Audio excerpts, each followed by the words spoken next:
الحمد لله رب العالمين والصلاة والسلام على سيد الأنبياء والمرسلين وعلى آله وأصحابه أجمعين أما بعد. بزرگان محترم،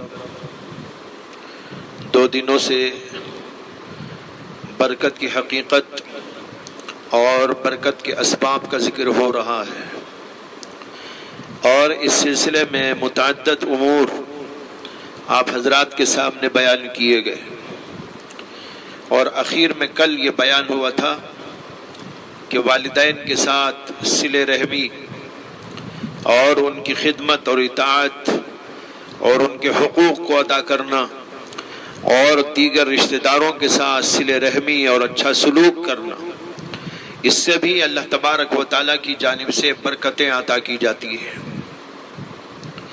اس سلسلے میں آج بھی کچھ اہم باتیں آپ حضرات کے گوش گزار کرنی ہے تاکہ برکت کا حصول ہمارے لیے آسان ہو جائے، اس لیے کہ برکت کے بغیر زندگی صحیح طور پر فائدہ مند نہیں ہوا کرتی، کافروں کی زندگی کی طرح ہوتی ہے۔ مال کے ساتھ تو ہوتی ہے لیکن مال کی برکت نہیں ہوتی، چیزیں تو ہوتی ہیں لیکن چیزوں کی برکت نہیں ہوتی، مکان تو ہوتا ہے لیکن مکان کی برکت نصیب نہیں ہوتی۔ اس لیے ان چیزوں کو بہت قابل غور سمجھ کر غور کرنا چاہیے اور پھر عمل کرنے کی کوشش کرنا چاہیے۔ اب لیجئے چند اور باتیں اس سلسلے کی عرض کرتا ہوں۔ برکت کی ایک چیز یہ ہے کہ مال حلال طریقے سے کمایا جائے اور صحیح طریقے سے خرچ بھی کیا جائے، اس سے مال میں برکت آتی ہے، اور مال جہاں خرچ ہوتا ہے، جن چیزوں میں خرچ ہوتا ہے، اللہ وہاں بھی برکت پیدا فرماتے ہیں۔ چنانچہ حدیث پاک میں آتا ہے کہ نبی اکرم صلی اللہ علیہ وسلم نے ارشاد فرمایا، ان هذا المال حلوة خزرة فمن اخذه بطيب نفس بورك له فيه ومن اخذه باشراف نفس لم يبارك له فيه وكان كالذي ياكل ولا يشبع۔ یہ حدیث قابل غور ہے، ویسے ہر حدیث قابل غور ہوتی ہے، اس کے اندر ہماری بھلائی کی چیزیں ہوتی ہیں، ہمارے لیے بہترین سرمایہ ہدایت ہوتا ہے۔ اس حدیث میں اللہ کے نبی علیہ السلام نے فرمایا کہ یہ مال بڑا میٹھا، تر و تازہ، لذیذ، بہت خوش آئند ہوتا ہے، لیکن جو شخص اس کو نیک نفسی سے لیتا ہے اس کے لیے اس کے اندر برکت دی جاتی ہے، اور جو شخص اس کو اشراف نفس یا نفس کی خواہش اور حرص سے لیتا ہے اس کے لیے اس کے اندر برکت نہیں دی جاتی، اور ایسا کرنے والا ایسا ہوتا ہے جیسے وہ شخص جو کھاتا تو ہے لیکن کبھی سیراب نہیں ہوتا، اس کا پیٹ نہیں بھرتا۔ ایک اور حدیث میں اللہ کے نبی علیہ السلام نے ارشاد فرمایا، من اخذها بحقها بورك له فيه ومن اخذها بغیر حقها لم يبارك له فيه۔ جو شخص مال کو اس کا حق ادا کرتے ہوئے لے گا اس کو اس کے اندر برکت دی جائے گی، اور جو شخص اس کا حق ادا نہیں کرے گا اس کو اس کے اندر برکت نہیں دی جائے گی۔ یہ 2 حدیثیں ہیں جو میں نے اس وقت آپ کے سامنے پڑھی ہیں، پیش کی ہیں، جن میں نیک نفسی سے اور مال کا حق ادا کرتے ہوئے مال کمانے پر برکت کا وعدہ ہے، اور جہاں حرص ہو، ہوس ہو اور نفس کے تقاضوں سے کمایا جائے، ایسے مال کے بارے میں فرمایا گیا کہ اس کے اندر برکت نہیں دی جاتی، اس کمائی کے اندر سے برکت کو اٹھا لیا جاتا ہے۔ اور اسی بے برکتی کی طرف حدیث کے اندر اس جملے میں اشارہ موجود ہے کہ اللہ کے نبی نے فرمایا، وَكَانَ كَالَّذِي يَأْكُلُ وَلَا يَشْبَعُ، یعنی جو شخص ایسا ہوتا ہے جو حق و باطل جہاں سے ملے کمانے لگتا ہے اور اس کا حق ادا کیے بغیر کماتا ہے اور حرص کے ساتھ ہوس کے ساتھ کماتا ہے تو فرمایا کہ اس شخص کی مثال ایسی ہے جیسے کوئی کھانا تو کھاتا ہے لیکن کبھی اس کا پیٹ نہیں بھرتا، اس لیے کہ اس کے اندر برکت ہی نہیں ہوتی، حل من مزید حل من مزید کہتا رہتا ہے اور اس کا پیٹ کبھی نہیں بھرتا۔ اسی طریقے پر جو شخص مال کا حق ادا کیے بغیر مال کو لیتا ہے، حرص اور ہوس کی وجہ سے لیتا ہے، اس کا بھی حال یہی ہوتا ہے کہ مال تو بڑھ جاتا ہے لیکن مال کی برکت ختم ہو جاتی ہے۔ حضرات، یہاں سمجھنے کی بات یہ ہے کہ یہ نیک نفسی جو اللہ کے نبی نے فرمایا یہ کیا ہے، اور اسی طرح جو یہ فرمایا کہ مال کا حق یہ کیا ہے۔ شارحین حدیث جو لکھتے ہیں اس سے یہ مفہوم اخذ ہوتا ہے کہ نیک نفسی یہ ہے کہ مال کمانے میں اور مال کے لینے میں حرص نہ ہو اور لوگوں کے مال کو بٹورنے کا مزاج نہ ہو۔ تو مطلب یہ ہوا کہ حلال کمائی سے کمائے، حلال ذریعے سے کمائے اور جائز انداز سے جو مال اس کو ملے وہ حاصل کرے تو اللہ تعالیٰ اس کو برکتوں سے نوازتے ہیں۔ اور اس کے مقابلے میں جو شخص اشراف نفس یعنی دوسروں کے مالوں پر نظر رکھے اور ہوس اور حرص میں مبتلا ہو کر کمائے تو اس کے مال کے اندر سے برکت کو اٹھا لیا جاتا ہے۔ اور علماء لکھتے ہیں کہ مال کا حق دو قسم کا ہوتا ہے، ایک کمانے میں مال کا حق اور دوسرے خرچ کرنے میں مال کا حق۔ کمانے میں مال کا حق یہ ہے کہ مال کو حلال ذریعے سے کمائے، حرام سے پرہیز کرے، کسی کا مال غصب کر کے، چوری کر کے، ڈاکہ ڈال کے نہ لے، دل دکھا کر یا ناپ تول میں کمی کر کر نہ لے، یا اسی طرح جھوٹ بول کر، عیب کو چھپا کر کاروبار کر کے نہ لے، ڈنڈی مار کر بیپار نہ کرے۔ یہ ساری چیزیں مال کمانے کا حق ہے۔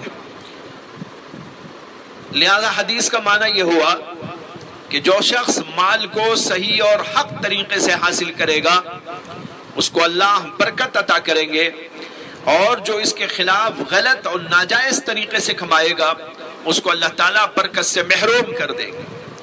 اور خرچ کرنے کا حق یہ ہے مال کا کہ مال کی زکوٰۃ دی جائے اور اللہ کے حکم کے مطابق اس کو اور جگہوں پر خرچ کیا جائے، ضروریات میں خرچ کیا جائے، ماں باپ اور بیوی بچوں کے نفقے اور ان کے حقوق کو ادا کرنے میں خرچ کیا جائے، صلہ رحمی میں خرچ کیا جائے، غریبوں اور یتیموں کی کفالت کرے اور اس سلسلے میں خرچ کرے۔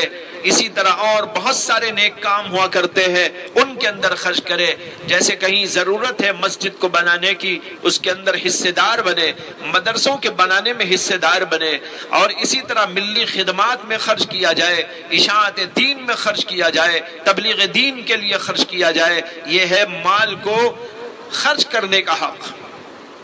جو مال کو اس طرح خرچ کرے گا اس کو برکت دینے کا اللہ کا وعدہ ہے، اور جو حرام میں خرچ کرے، فضولیات میں خرچ کرے، نفسانی تقاضوں کو پورا کرنے میں لگائے، حرام چیزوں میں اڑائے، اس سے مال کی برکت کو ختم کر دیا جاتا ہے۔ بزرگان محترم، آج ہر شخص کو پریشانی لاحق ہے کہ مال میں برکت نہیں۔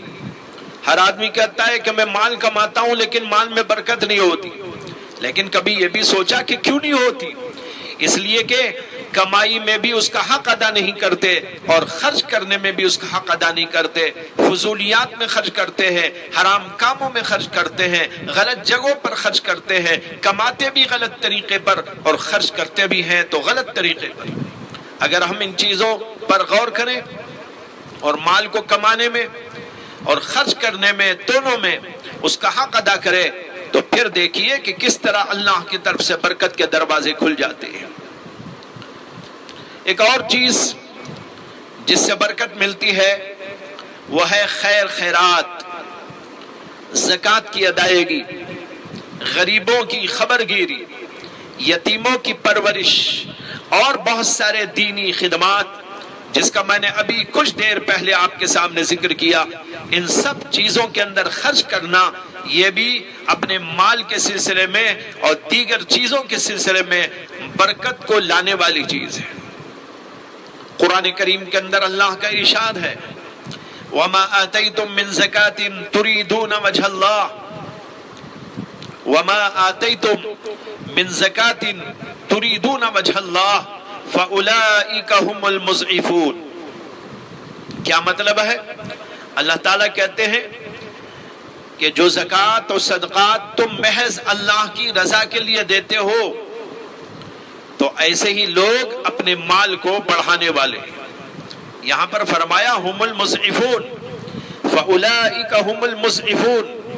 مضعف کے معنی ہوتے ہیں دگنا بڑھانے والے، مال بڑھانے والے، جو زکوٰۃ میں خرچ کرتے ہیں اور اللہ کے نام پر دیگر جگہوں پر خرچ کرتے ہیں، نیکیوں میں خرچ کرتے ہیں۔ اللہ کہتے ہیں یہ وہ لوگ ہیں جو اپنے مال کو خود بڑھانے والے ہیں، یعنی اللہ ایسا انتظام کرتے ہیں کہ ان کا مال بڑھ جاتا ہے اور ان کو برکت نصیب ہو جاتی ہے۔ ایک اور جگہ اللہ کا ارشاد ہے یمحق اللہ الربا ویربی الصدقات، اللہ تعالیٰ سود کو گھٹاتے ہیں اور صدقات کو بڑھاتے ہیں۔ اس کے اندر صدقات کے بڑھانے کے دو مطلب ہو سکتے ہیں، ایک یہ کہ اللہ تعالیٰ صدقے کو آخرت میں بڑھا چڑھا کر اس کا ثواب دیں گے، اور ایک مطلب یہ ہے کہ اس دنیا میں اللہ تعالیٰ اس کے مال میں اضافہ کر دیں گے یا اس سے بہتر چیز اس کو عطا کر دیں گے۔ بخاری شریف اور مسلم شریف میں ایک حدیث آئی ہے کہ حضرت ابو ہریرہ رضی اللہ تعالیٰ عنہ نے فرمایا کہ رسول اکرم صلی اللہ علیہ وسلم کا ارشاد گرامی ہے کہ اللہ بندے سے فرماتا ہے، یہ حدیث قدسی ہے۔ حدیث قدسی کہتے ہیں کہ ایسی حدیث کو جس کے اندر اللہ کے نبی علیہ السلام نے اللہ کی طرف سے کسی بات کو نقل کیا ہو۔ اللہ تعالیٰ فرماتے ہیں انفق یا ابن آدم انفق علیک، اے ابن آدم، اے آدم کے بیٹے، تو میرے راستے میں خرچ کر، میں تیرے اوپر خرچ کیا کروں گا۔ معلوم ہوا کہ جب بندہ اللہ کے راستے میں خرچ کرتا ہے اللہ ایسا انتظام کرتے ہیں کہ اس کی ضروریات پوری ہوتی رہتی ہیں اور اس کو ایسی برکت عطا فرماتے ہیں کہ اس کے کام سب ہونے لگتے ہیں۔ اللہ کا وعدہ ہے انفق علیک کہ میں تیرے اوپر خرچ کروں گا۔ اس سلسلے میں قصہ سن لیجئے حضرت عائشہ صدیقہ رضی اللہ تعالی عنہ کا۔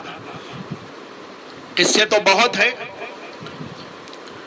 لیکن یہاں صرف ایک قصہ عرض کر رہا ہوں کہ ایک بار حضرت عائشہ صدیقہ رضی اللہ تعالی عنہ روزے سے تھی اور ان کے پاس افطار کے لیے 2 روٹیاں رکھی ہوئی تھی، لیکن ایک فقیر آیا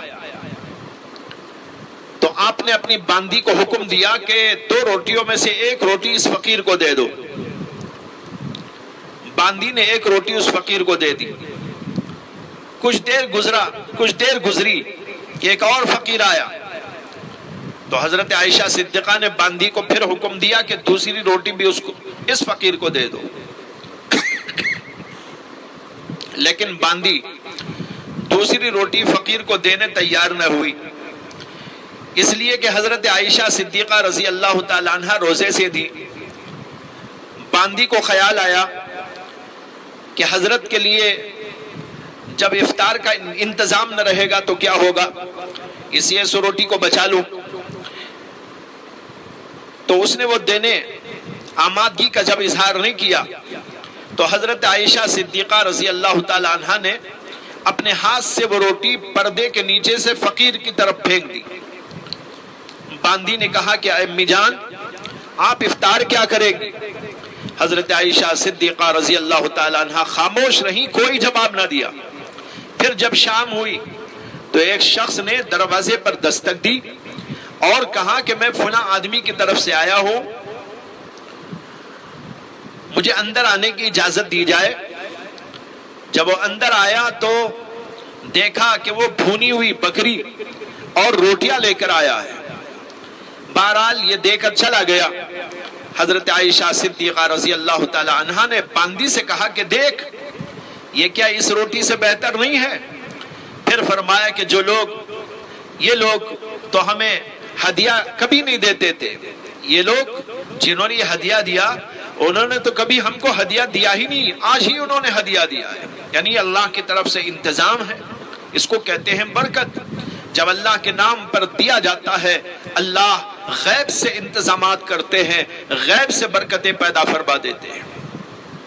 بھائیو، برکت کے حاصل ہونے کی ایک اور چیز ہے قناعت پسندی۔ قناعت کسے کہتے ہیں؟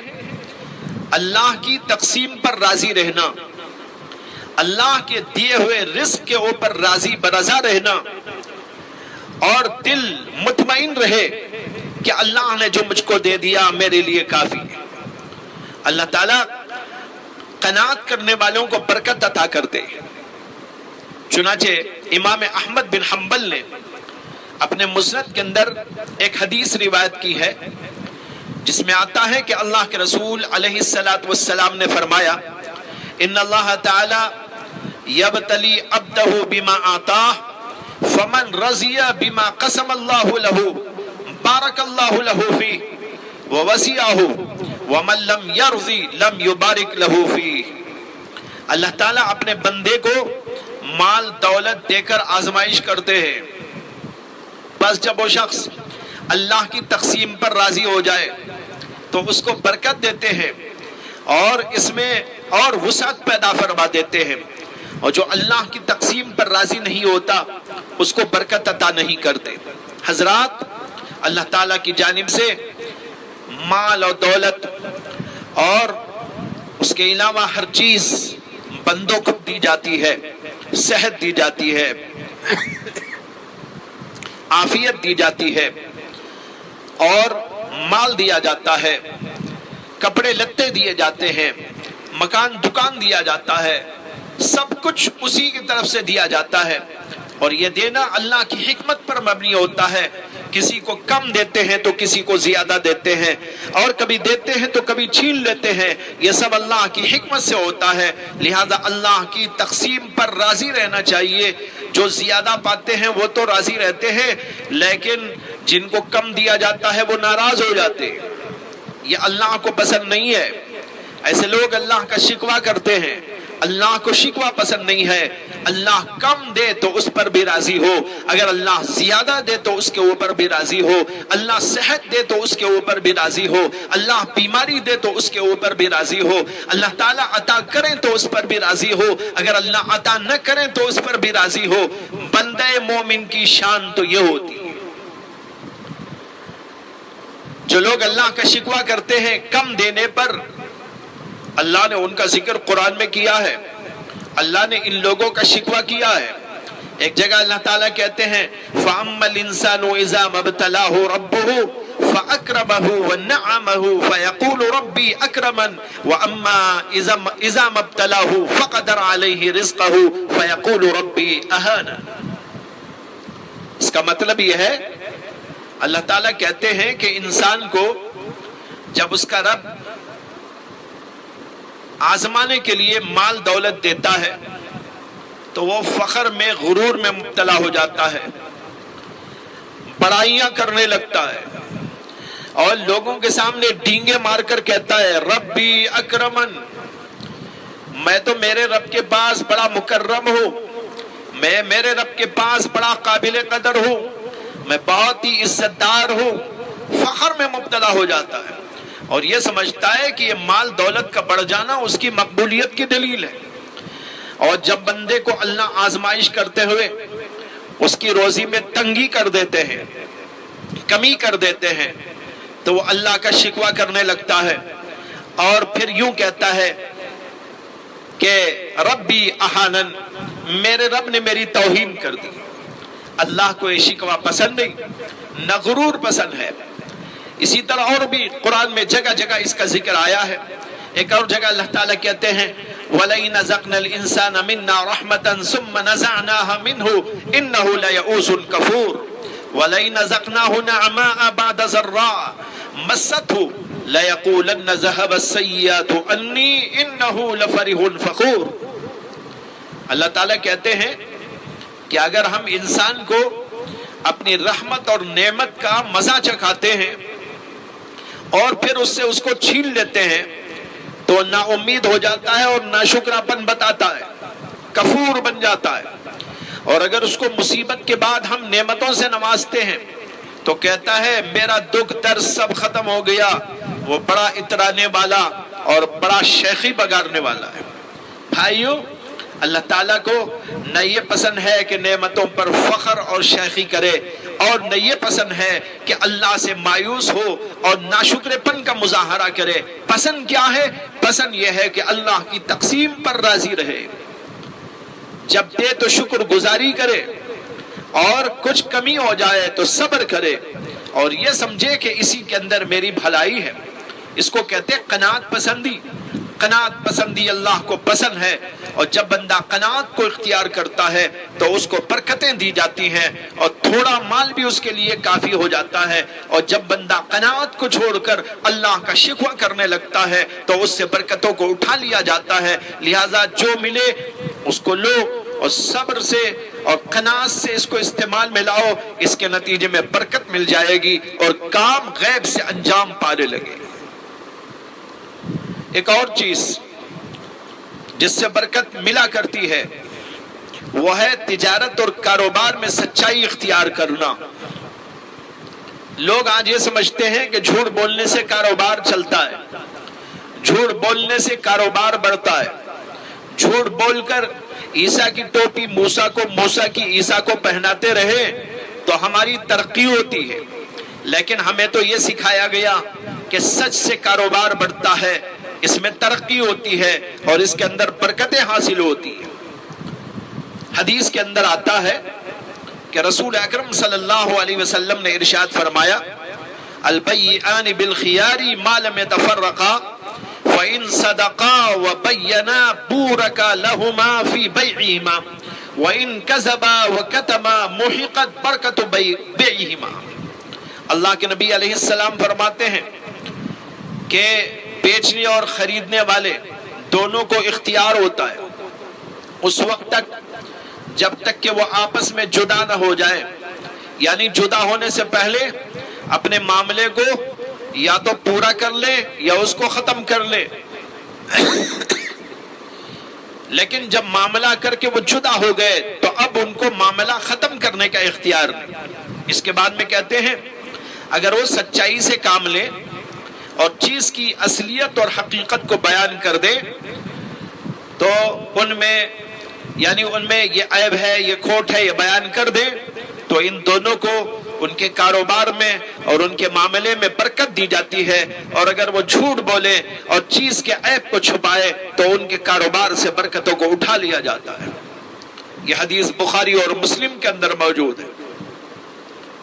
دیکھا آپ نے کہ اللہ کے رسول علیہ السلام سچائی اور حقیقت بیان کرنے کے لیے کاروبار میں کرنے والوں کے لیے کاروبار میں برکت کا وعدہ کر رہے ہیں، اور کاروبار میں جھوٹ بولنے اور عیب کو چھپا کر کاروبار کرنے والوں کے کاروبار میں برکت نہ ہونے اور برکت اٹھا لیے جانے کا ذکر فرما رہے ہیں. معلوم ہوا جب تاجر تجارت کرے، کاروباری کاروبار کرے، بزنس مین بزنس کرے، اس کو چاہیے کہ اس کے اندر سچائی کا لحاظ رکھے. بیچنے والا بھی اور خریدنے والا بھی دونوں تاجر ایک دوسرے کے ساتھ سچائی کا معاملہ، صداقت کا معاملہ، امانت کا معاملہ، دیانت کا معاملہ کرتے رہے اور ایک دوسرے کو دھوکہ نہ دے. اللہ ان کے مال میں اور ان کی تجارت میں برکت اور ترقی عطا فرماتے ہیں. اور جو لوگ جھوٹ بول بول کر کماتے ہیں، ہو سکتا ہے کہ کسی کا مال تو بڑھ جائے لیکن قطعاً اس کو برکت نہیں مل سکتی. اللہ کے نبی علیہ السلام کی بات کبھی جھوٹی نہیں ہو سکتی. اللہ کے نبی کہتے ہیں محقت برکت بیعہما، ان دونوں کی بیع اور ان دونوں کی تجارت کے اندر سے برکت کو اٹھا لیا جاتا ہے. اس موقع پر تاریخ کا ایک عجیب قصہ یاد آ گیا جو کتابوں میں لکھا ہوا ہے. اس سے ہم لوگوں کو عبرت لینا چاہیے. قصہ یہ ہے کہ ایک تاجر تھا، اس نے تجارت کر کر کے مال کو جمایا اور پھر اس کے بعد اس نے ایک دوسرے شخص سے ایک زمین اس لیے خریدی کہ اس کے اوپر ایک عالیشان مکان بنائے. زمین خریدنے کے بعد مکان کی تعمیر کے لیے زمین میں کھدائی شروع ہوئی. جب زمین میں کھدائی ہوئی تو زمین کے اندر سے ایک زبردست خزانہ نکل آیا جس کو دیکھ کر اس تاجر کے ہوش اڑ گئے. اتنا سونا، اتنی چاندی اور ہیرے اور جواہرات کا خزانہ اس نے تو کبھی دیکھا نہیں تھا. یہ حیرت انگیز قسم کا زبردست خزانہ دیکھ کر اس کے ہوش اڑ گئے. مگر سچا تاجر تھا، سچا آدمی تھا، لہذا اس نے غور و فکر کے بعد یہ طے کیا کہ جس سے میں نے زمین خریدی ہے یہ خزانہ تو اسی کا ہونا چاہیے، اس لیے اس کو جا کر انفارم کرنا چاہیے، اطلاع دینا چاہیے اور اس کو بتانا چاہیے کہ تمہارا یہاں خزانہ موجود ہے، اس کو لے جاؤ. چنانچہ وہ اس کے پاس پہنچا اور جا کر اس کو بتایا کہ تمہاری زمین سے ایک زبردست خزانہ نکل آیا ہے، اور چونکہ آپ کی زمین سے نکلا ہے لہٰذا آپ اس کو وہاں سے اٹھا لینے کا انتظام کر لیجئے، بندوبست کر لیجئے. مگر وہ زمین والا کہنے لگا نہیں صاحب، یہ خزانہ میرا کیسا ہو سکتا ہے؟ میں نے تو زمین آپ کو بیچ دی ہے، لہٰذا یہ خزانہ آپ کی زمین سے نکلا ہے، اس لیے وہ آپ کا ہے، میرا نہیں، لہٰذا اس کے مالک تو آپ ہیں. لیکن تاجر کہہ رہا تھا نہیں جناب، یہ آپ کی زمین سے نکلا ہے اس لیے آپ کا ہے. اب دونوں کے اندر بڑی بحث ہوئی. تاجر کہتا ہے یہ زمین، یہ خزانہ زمین والے کا ہے، میرا نہیں، اور زمین والا کہتا ہے کہ یہ خزانہ تاجر کا ہے، میرا نہیں. دنیا میں آپ نے ایسی بحثیں تو سنی ہوں گی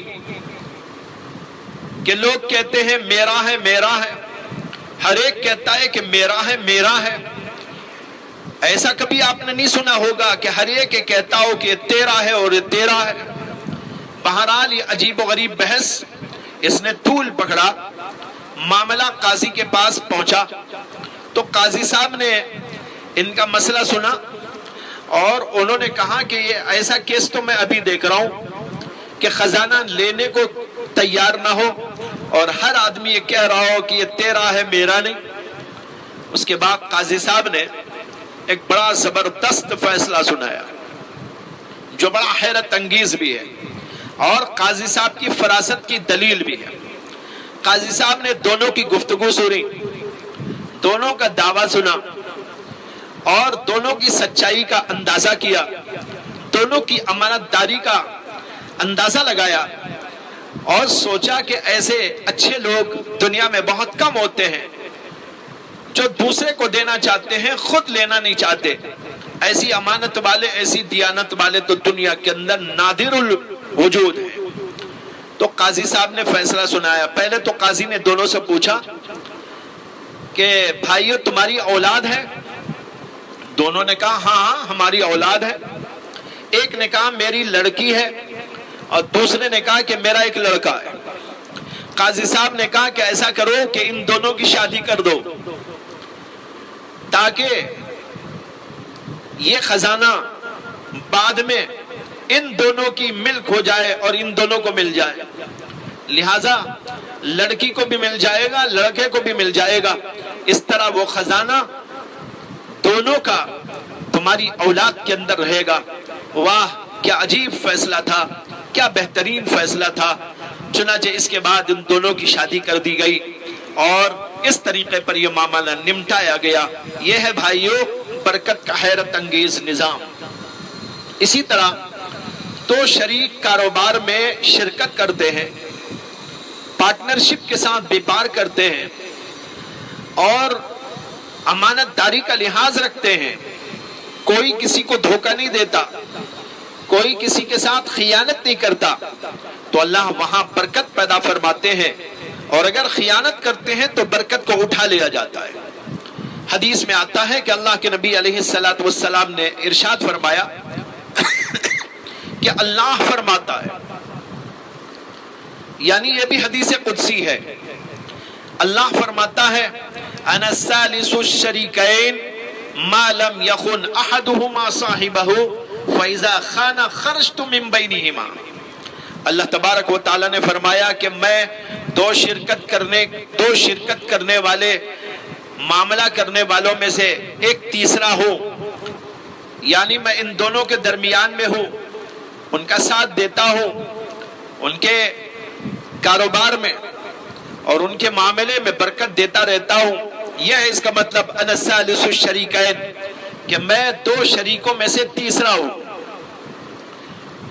پھر فرمایا کہ جب تک میں ان کے ساتھ میں ہوں کہ یہ دونوں ایک دوسرے کو دھوکہ نہ دیں، اور اگر وہ خیانت کریں تو میں ان کے درمیان سے نکل جاتا ہوں، یعنی پھر ان کو انہی کے حوالے کر دیتا ہوں۔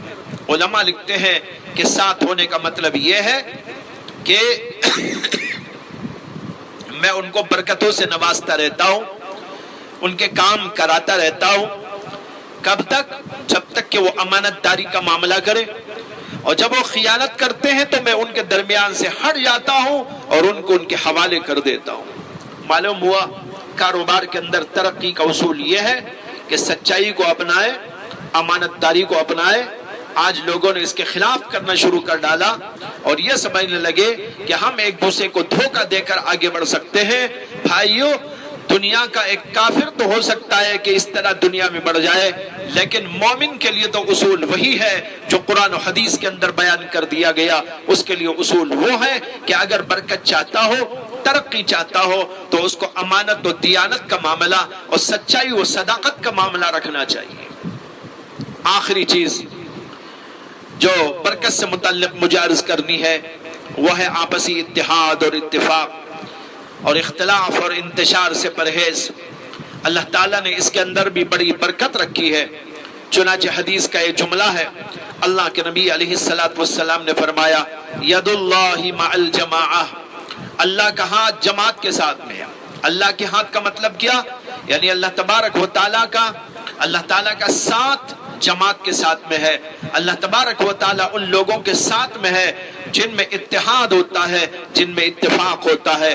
آج امت سے برکت اٹھ گئی، اس لیے کہ آج ہماری آواز کے اندر کوئی طاقت نہیں، ہمارے مشن کے اندر کوئی طاقت نہیں، پوری امت مل کر کوئی اثر انداز نہیں، کیونکہ اللہ کا ہاتھ جماعت پر ہوتا ہے اور اتحاد اور اتفاق رکھنے والوں کے ساتھ میں ہوتا ہے۔ اور آج امت کے اندر اتفاق اور اتحاد باقی نہ ہونے کی وجہ سے اللہ تعالیٰ کا ہاتھ ان کے اوپر سے ہٹ گیا، جس کا نتیجہ یہ ہے کہ ہماری آواز تو ہے لیکن طاقت کے بغیر، ہمارے کام تو ہیں لیکن سب ادھورے۔ اس لیے آج امت کا بڑا عجیب حال ہے۔